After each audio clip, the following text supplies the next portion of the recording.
Hello friend, welcome. This video will show in details how to retouch or apply relaxer to a little girl's hair in details, especially for someone who has no idea of how and just how to go about it. So these are what I will be using. I am using a sachet touch up kit by Mega Growth for children. You need a neutralizing shampoo. Make sure it says neutralizing shampoo. You can use any good conditioner. I am using a moisturizing conditioner. You need something to stir your relaxer and a brush to apply it with.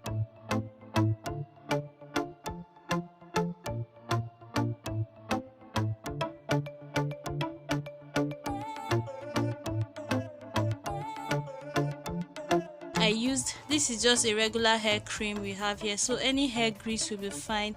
Apply it around the perimeter of your child's head, especially behind her ears, the nape of the neck, and the face, like on her scalp. So another mistake or something that is going to make your work difficult is if you fail to detangle the hair before you start applying the relaxer. When it's time to part the hair and apply the relaxer in between, like in smaller sections, if the hair is not properly detangled, it is going to waste like times 4 of your time trying to detangle each little section, and with that problem you will not be able to meet up with the time required for relaxing hair, and you might over process the hair. You might not even go round before the hair starts hurting the child.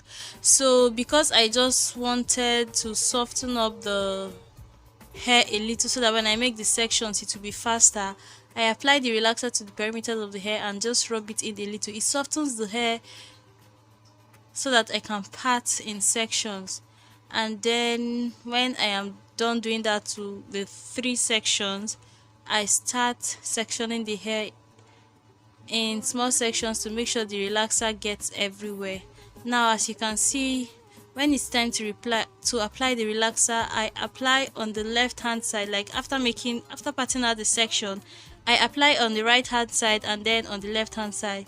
Before, I used to just apply like from the left. I would swipe past the scalp that I just pointed at now and go on to the other section, but that is wrong because it gets relaxer on the scalp really fast and it can contribute to the relaxer hurting your client before you're done with the application. So you part your section, apply to the left hand side, then apply to the right hand side.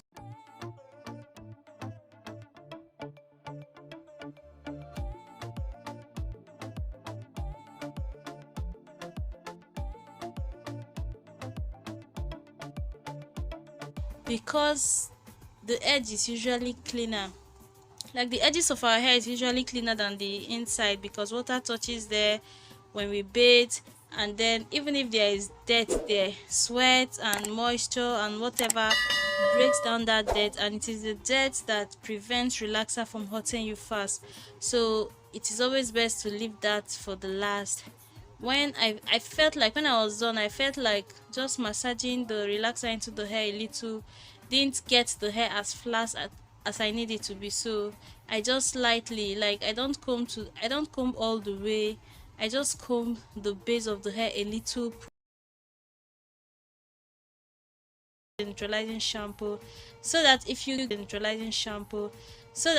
get relaxer to the tip of the hair cream is going to protect it. So I am ready to wash. Instead of your hair getting over processed and paining you, there is no harm in your hair getting under processed. Next time, somehow relaxer is still going to overlap that last place you relaxed at least slightly, and you cover up for the time. So instead of your hair over processing and hurting you, it is better that it is under processed and you're good, no pain, especially when it comes to kids. But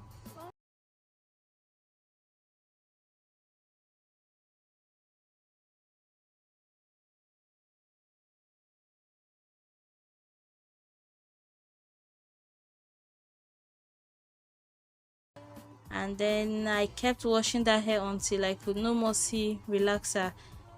And when I applied the neutralizing shampoo, Neutralizing shampoo is important because just as the name says, it stops the processing of the hair, and you can tell when your hair has when you have finished washing out the relaxer, when the ladder is no more pink. I just showed you the ladder and it is pink.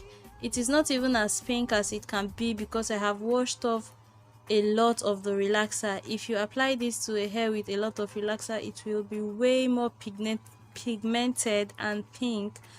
Like the pink color will be very very obvious, but mine is okay. I rinse it off a lot before this, so it is not that pigmented. So I just wash. Guys, I don't know how to explain how I scrub the scalp without tangling the hair itself. So I scrub the scalp carefully without like making her hair tangle. You will have the bulk of the hair inside of your palm. Remember, your hand is cupped as you scrub the scalp with the tip of your fingers. Because your hand is cupped, the bulk of the hair will be inside your palm, and then your fingers scrub. So you like go vigorously with your tip of your fingers, but your palm cups the hair in a way that will prevent it from tangling. Every single time you are washing hair, you should be mindful of that, because if the hair tangles, it is going to cause serious hair loss and it is going to stress you until you cry. So be careful, and then keep washing, rinse, apply the neutralizing shampoo until you have just pure white lather. Remember to wash like the strands of the hair. Many people just focus on washing the scalp and forget that relaxer also gets on the part of the hair that you didn't apply relaxer, as it runs down from the hair when you're washing. So remember to run your hands with serious shampoo through the strands of the hair, through the whole length of the hair, so that you make sure you get rid of relaxers there. If not, it is going to keep processing and breaking off the hair. It is one of the major reasons why people's hair break off after relaxing.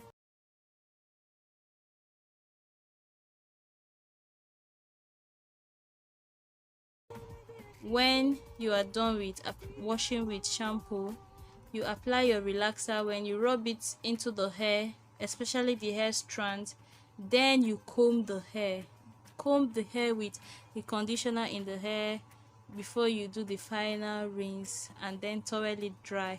You should pat the hair when drying it. Don't scrub like you're scrubbing the way guys scrub their body. Don't scrub like that. Don't do as if you're fighting with the towel. Just pat and dry as much as you can.